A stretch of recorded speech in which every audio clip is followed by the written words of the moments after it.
Hello, everyone. Welcome back. I'm Roxann Klepper, and this is Brick by Brick.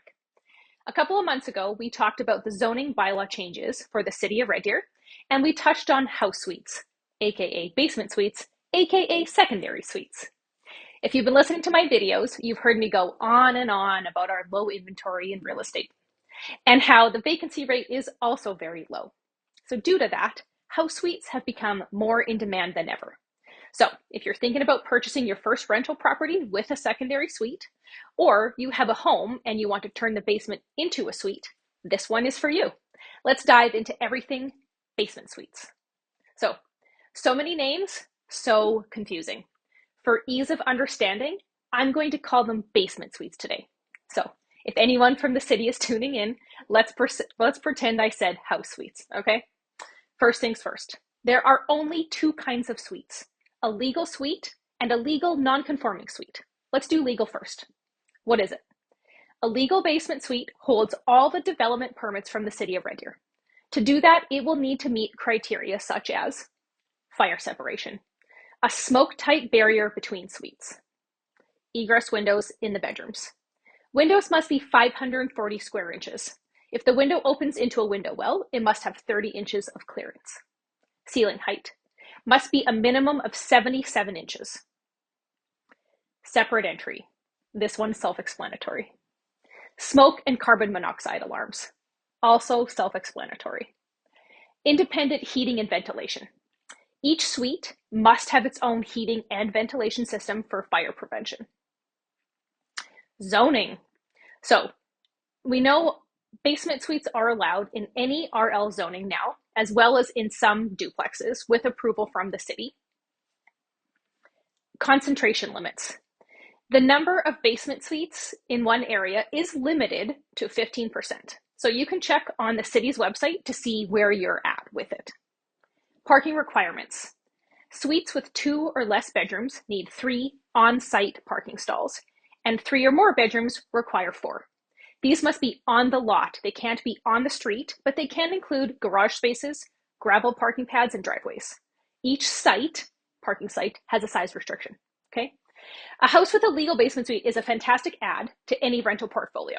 It's also a great idea for anyone who can live on the main floor and rent out the basement for additional income. Now, what the heck is a legal non-conforming suite, you ask? Well, it's a basement suite that holds all the permits through the city of Red Deer, but maybe doesn't meet all of the current requirements. This can happen for a variety of reasons: zoning changes, building code changes. Some of these things would look like low ceiling height, no egress windows, or it doesn't have its own heating source. This does not mean it's subpar. It is still considered a legal suite with the city of Red Deer. Just know that if you make any significant alterations to it, you might have to make even more alterations to it to bring it up to today's standards. All right, let's talk about what's not a basement suite. Mortgage helpers, mother-in-law suites, illegal basement suites. Very often I'll be in houses that claim to have an illegal basement suite because they have a kitchen in the basement. This is not a suite. And if you have a stove in your basement, that stove must have a permit, which means it needs ventilation to get a permit. An illegal suite is no suite at all. So if you buy one and you're thinking of renting it out, that's great. But just know you're renting out a room in your house, not a separate dwelling.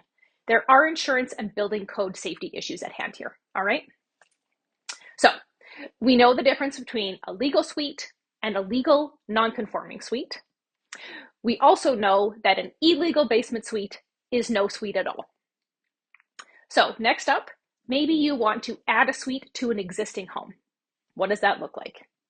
Well, we've already talked about the current requirements from the city to meet current codes. What kind of house could you do this in? There are a couple of reasons that West Park has more suites than any other neighborhood in Red Deer. I mean, obviously the college, demand is high in that area, so that's a huge reason. But the style of home in that neighborhood makes it very conducive to suites. You got your mid-60s bungalows. It already has 2 entry points: front entry, rear entry, perfect for separating the entry points for each suite.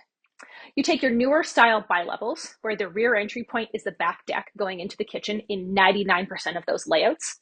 But the nice thing is the ceiling height restriction is great in this style of home. Now, if the house has a walkout, well, winner, winner, chicken dinner, because now you have separate entry. Something with in-floor heat or the ability to put baseboard heating in. And don't forget windows, making these egress and your parking spots. I find parking to be a big hurdle. 4 off-street parking spots, gravel pad in the back, and a driveway. On narrow lots, this is a difficult task. So obviously you would want help from a contractor, review the requirements before starting, and do some legwork to make sure it's feasible before spending any money. I'll add some links here for you to check it out. The city is a great resource if you want to start down this path. And if you have any questions at all and want to reach out to me, feel free to do so. I'm happy to talk legal basement suites and no basement suites anytime. Take care and stay tuned.